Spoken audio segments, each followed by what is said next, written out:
નમસ્કાર મિત્રો, education with Jignesh ચેનલમાં તમારું સ્વાગત છે ને હું છું જિગ્નેશ. મિત્રો, વિદ્યાસહાયક કચ્છ સ્પેશિયલ ભરતી 1 થી 5 જે જિલ્લા પસંદગીની પ્રક્રિયા જે છે ધીમે ધીમે આગળ વધી રહી છે અને શનિવાર રવિવાર 2 દિવસ રજા હતી અને હવે આવતીકાલથી 25 અને 26 તારીખે જે મુખ્ય બે કેટેગરી જે છે હાલમાં જે નજરમાં બધામાં ઓબીસી અને એસસી કેટેગરી માટે ખાસ વિડીયો છે કે બંને કેટેગરીમાં હાલમાં બાકી કેટલી જગ્યા છે, કેટલા ઉમેદવારો છે 2 દિવસમાં અને આ 2 દિવસમાં કયા મેરિટ નંબર સુધીના ઉમેદવાર લાગી શકે છે, એમનું છેલ્લું મેરિટ કેટલું હોઈ શકે છે અને ક્યાં પૂરું થઈ જશે અને કેટલી સીટો બાકી રહેશે, તમામ માહિતી આ વિડીયોમાં તમને મળશે. અને સાથોસાથ 6 થી 8 અને નવી પરીક્ષા બાબતમાં પણ થોડી અપડેટ જે છે એ તમને વિડીયોમાં મળી જવાની છે. તો અહીં તમે જોઈ શકો છો, લાસ્ટ ટાઈમ જે આપણે તમને અપડેટ આપેલી હતી એમાં આ પ્રમાણેનું જે છે એ ચિત્ર છે કે એમાં જગ્યાઓ જે છે 2048 બાકી છે. એમાં જે ઓપન, એસટી અને ઈડબ્લ્યુએસ આ 3 કેટેગરી માટે કોઈ પ્રશ્ન છે નહીં, કેમ કે જે પણ ઉમેદવારો એમાં લેવા માગતા હશે એમને તો આસાનીથી આરામથી મળી જ જવાનું છે, એટલે એનો કોઈ ઇસ્યુ છે નહીં. પણ જે લોકોને આશા હતી કે ભાઈ થોડો નિયમમાં ચેન્જ થાય અને જનરલ મેરિટ પ્રમાણે ભરતી થાય તો એસસી અને જે એસસીબીસી ઉમેદવારો જે છે એમને ક્યાંક ને ક્યાંક થોડો લાભ થાય, પણ અત્યારે હવે એવું થઈ રહ્યું નથી. અને જે પ્રમાણે મહેકમ જે છે નવું મંગાવી લીધું છે અને 31/7 પ્રમાણેના આંકડા પ્રમાણે જે છે વધઘટ કેમ પણ જે તારીખ પણ જાહેર કરવામાં આવી છે અને એના પછી જે છે એ જે પણ સ્કૂલો બાકી રહે છે એ સ્પેશિયલ ભરતીમાં બતાવશે. તો અહીં તમે જોઈ શકો છો કે કેટલી જગ્યાઓ જે છે એ બાકી હતી અને કેટલી જગ્યાઓ જે છે ભરાઈ હતી. હવે ખાસ આપણે મેઇન મુદ્દાની વાત કરી લઈએ. તો અહીંયા હું તમને કોષ્ટક બતાવવા માગું છું. એમાં લખેલું છે કે 25/8 અને 26/8 બે જ દિવસ જે છે આગામી 2 દિવસમાં કચ્છમાં ઓબીસી અને એસસીની સ્થિતિ શું રહેવાની છે એનો આ એક અંદાજ મેં જે છે એ કાઢ્યો છે અને ઘણા બધા તર્ક વિતર્ક કરીને લગાવેલો છે. તો અહીંયા તમે સૌપ્રથમ જોઈ શકો છો કે ઓબીસી કેટેગરીમાં બાકી જગ્યાની વાત કરીએ તો 316 જગ્યાઓ જે છે એ બાકી છે કચ્છમાં 1 થી 5ની. હવે આ 316 જગ્યાઓ બાકી છે, પણ 2 દિવસની અંદર સામે ઉમેદવારો જે છે એ 532 ઉમેદવારો છે. 260 અને 267, 262 એવી રીતે 532 ઉમેદવારો 25 અને 26 2 તારીખમાં છે. હવે જેવી રીતે આપણે જોયું કે ભાઈ શુક્રવારના રોજ જે રીતે બેઠકો ભરાઈ કે બધા જ ઓબીસીમાં ફ્રેશ ઉમેદવાર હતા અને 267માંથી 203 જે છે જિલ્લા પસંદગી થઈ ગઈ, એટલે કે 203 લોકોએ જિલ્લા પસંદગી કરી લીધી. એટલે એ પ્રમાણે આપણે ગણીએ કે ભાઈ બધા ફ્રેશ ઉમેદવારો જ છે ઓબીસીમાં સોમવાર મંગળવાર બંને દિવસ.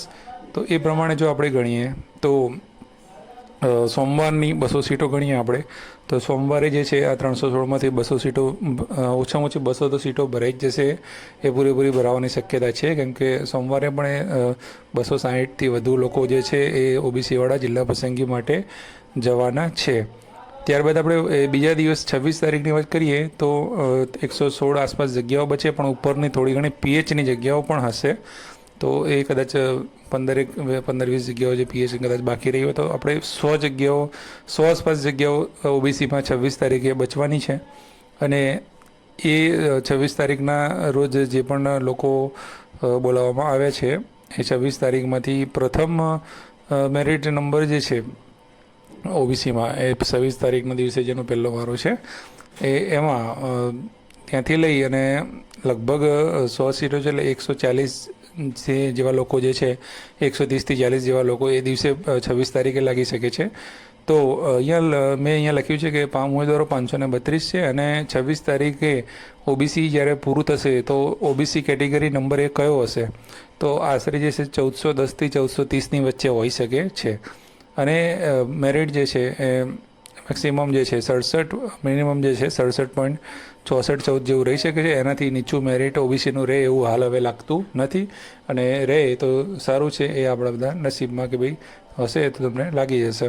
બાકી આટલું મેરિટ જે છે ઓબીસીનું રહેવાની શક્યતા છે. 1430 મેરિટ નંબર સુધીના હાલ તો સેફ દેખાઈ રહ્યા છે ઓબીસીમાં. અને પછી જે છે એ ઓબીસીની જગ્યાઓ પૂરી થઈ જશે 26 તારીખ પછી. એટલે પછી જે પણ ઉમેદવારો એ દિવસે જશે એ વેઇટિંગમાં ગણાશે, અને બીજા દિવસે કદાચ કોઈ ઉમેદવારને એ ના જવું હોય તો એનો પણ કોઈ વાંધો આવશે નહીં. હવે વાત કરીએ એસસી કેટેગરીની, તો એસસી કેટેગરીમાં 155 જગ્યાઓ બાકી છે. 155 જગ્યામાં આ 25 અને 26 તારીખે 2 દિવસમાં 150 એસસીના ઉમેદવારો જે છે એ જવાના છે. 150 ઉમેદવારો જવાના છે, પણ હજુ સોમવારે જે છે હજુ પણ સામાન્ય ભરતીના ઉમેદવારો ઘણા બધા જે છે એમના નંબર છે કે જે લોકો સામાન્યમાં લાગી ગયા છે, એવા લોકો હજુ પણ એસસીમાં જે છે એ સોમવારે બધા જવાના છે. એટલે કે સોમવારે એમનો વારો છે. એટલે એમાંથી પણ બહુ નહિવત પ્રમાણમાં લોકો જિલ્લા પસંદગી કરશે, અને લગભગ 15 જેવા લોકો જ ફ્રેશ જે છે સોમવારે. બાકીના લોકો જે છે આગળના એ જ છે. અને જેવી રીતે આપણે શુક્રવારે જોયું હતું, શુક્રવારે જે 62-65 જેટલા ઉમેદવારો જે હતા એસસીના, એમાંથી ફક્ત 2 લોકો જે જિલ્લા પસંદગી કરી હતી.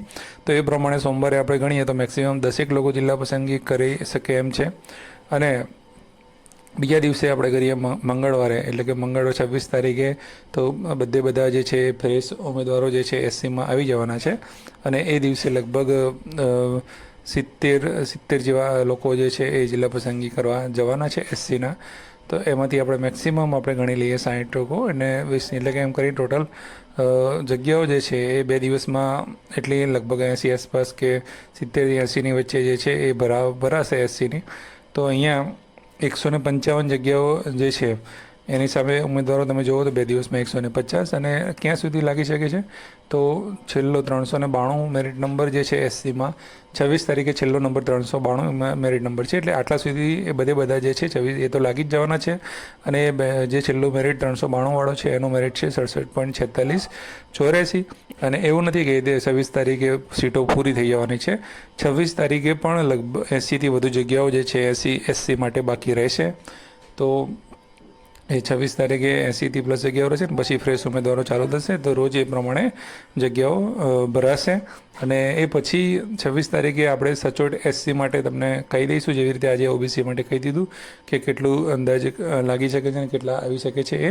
તો એસસી માટે પણ એ પ્રમાણે આપણે કહી દઈશું કે આટલા લોકો જે છે એ લાગવાની પૂરેપૂરી શક્યતા છે.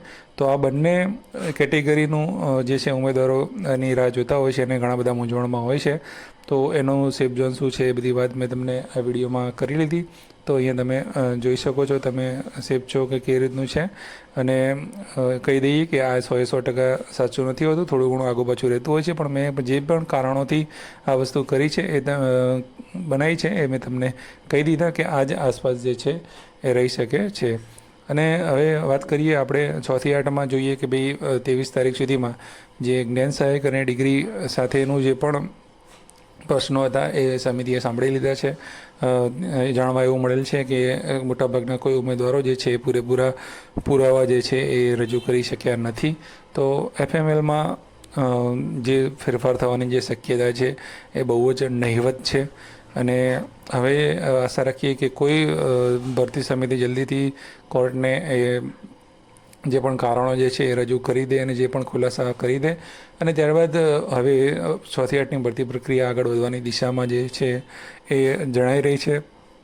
તો 6 થી 8ની ભરતી પ્રક્રિયા જે છે હાલ એ બધી એમને પ્રક્રિયા કરવામાં કદાચ થોડા દિવસ કદાચ લાગી શકે. તો આશા રાખી શકીએ કે 9મો મહિનો જે છે સપ્ટેમ્બર મહિનામાં એ 6 થી 8ની જિલ્લા પસંદગીની પ્રક્રિયા જે છે એ ચાલુ થઈ જાય.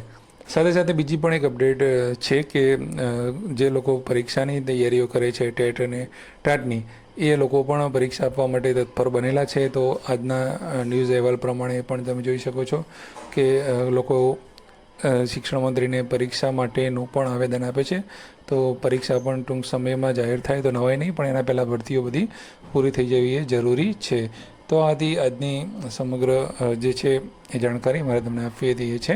તો વિડીયો સારો લાગ્યો હતો તો લાઇક જરૂરથી કરજો, કોમેન્ટ જરૂરથી કરજો, અને બધા જ ગ્રુપોમાં શેર કરવાનું ભૂલતા નહીં. નવા વિડીયોમાં ફરીથી મળીશું. જય હિન્દ, જય ભારત. Thank you.